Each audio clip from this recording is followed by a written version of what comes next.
right, Mopar people, welcome back to the channel. I'm Justmoparjoe. You see, I got a pretty sweet racetrack set up behind me. I'm going to show you how I almost won first this past weekend at the races. This will be kind of a learning journey for a lot of people. Hopefully I can clear some stuff up. You see the Barracuda in the background and its current state. That is its torque converter behind me. So she's getting yanked out and sent back, but I figured I'd show you anyway what's going on here and how I almost won first. Oh well. So here's kind of why I set up this madness like this. A lot of people don't realize how a bracket race works, so I thought I would kind of show you. I didn't have very many passes because there was only 8 cars in our class. So 660 feet is the length of the track, and I divided that by 16 feet. That is because both of these cars were just a little bit over 15. So I just rounded up to 16. That equals 41.25. The average length of one of these Hot Wheels cars is just around 3 inches. You can kind of see that. That one's a little longer. This one's a little shorter, etc. So I just said 3 inches. So if you multiply 41.25 times 3 inches, you get 123 3/4. And that's what we are all the way down. So this is actually somewhat to scale. I know it doesn't seem like it because it's just blue tape on the floor, but let's keep moving in round number 1. Here's more fun stuff for you to know. Typically, most people agree that 1/10 of a second equals 1 car length. So if we move on down, that's 16 feet or about 3 inches on our tiny track here. So 0.05 or half of a tenth, so that's 5/100ths of a second equals half a car length. 0.25 is a quarter of a car.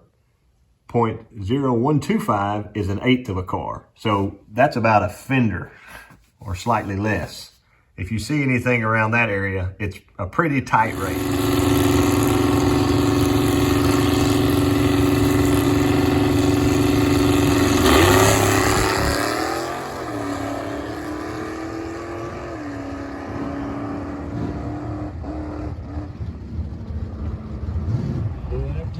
So after watching that first race, I hope you see my reaction time was really pretty good, a 003 to his 022. So that's not a bad reaction, but that's almost a quarter of a car difference between us. So if we actually start out to here, imagine me being 1/4 of a car length ahead of him as soon as we took off. That's how much I'm winning right now.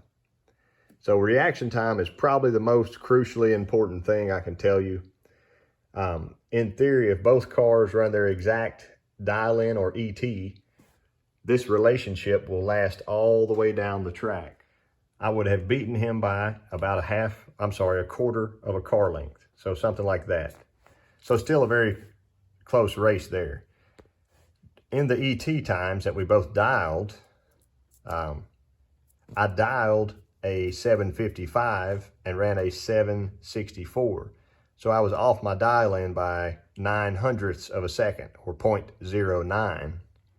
So in that relationship, that would put me back almost a full car length behind him. 0.09 is almost 1/10, but not quite. So now I have that quarter of a car that I was ahead of him minus that 0.09, so that would put me about here. He's winning now. As we get to the end of the track, his ET was 726, and he had dialed a 718.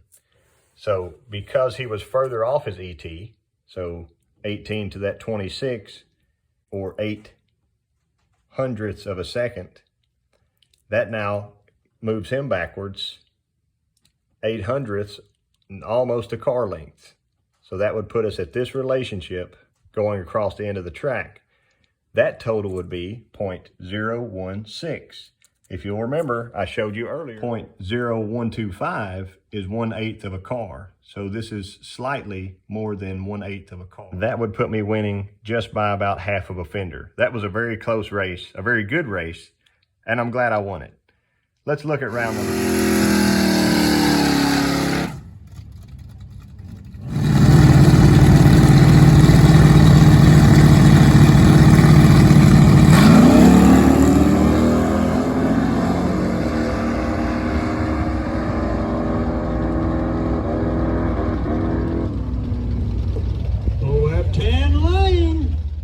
round number 2. I'm in the left lane again. Looking at my dial-in, I had a 005, which is a pretty good reaction time, to his 035. 035 is not a bad reaction time, but it was slower than mine by 0.03 of a second. So that puts me out in front of him slightly more than 1/4 of a car. So again, if we keep that relationship all the way down to the end, that would let me win by 1/4 of a car length. Now, if we look at dial-ins here, a 762. I ran a 765, so that's 0.03 of a second slower than my dial-in. That would move my car backwards roughly 1/4 of a car. So that would put us running almost even. As I'm getting to the end of the track, I'm definitely hitting my brakes because I don't want to break out. What he did was run a 747 on a 750, which puts him ahead of me. So in reality, he did cross the finish line before me, but he ran faster than his dial-in. That means he loses. That's how I won round number 2.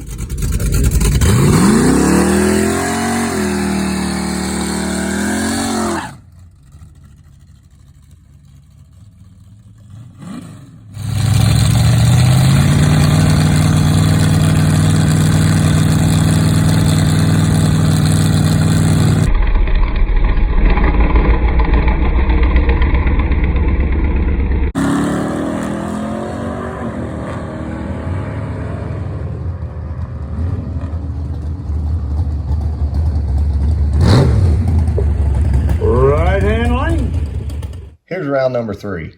Looking at the reaction times, his reaction time was very poor with a 0.344. What that means is, basically, he's giving me 3 car lengths if we were to back him up 1, 2, 3, all the way back to here, and that gives me a very large head start. My reaction time was a little bit poor that time with a 0.063. So we can call that about half a car length that I would give back to him, a little bit more. So now we have a large relationship here. I'm far in front of the other car. If we make it to the other end like that, I'm an instant winner. What I do at the other end, I get to the other end, almost to the end, and I can't see his car at all. So I let off my car totally.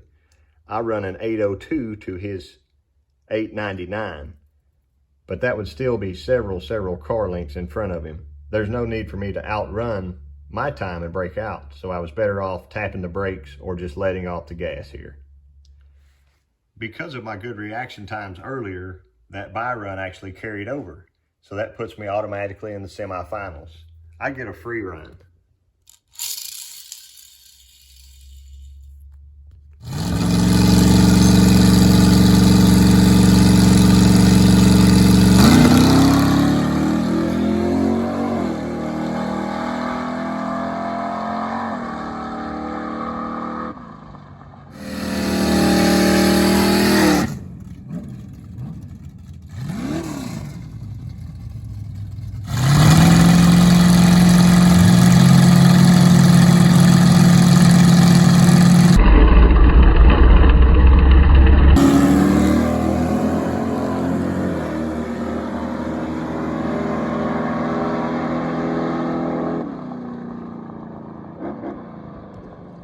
Final round, you see what happens.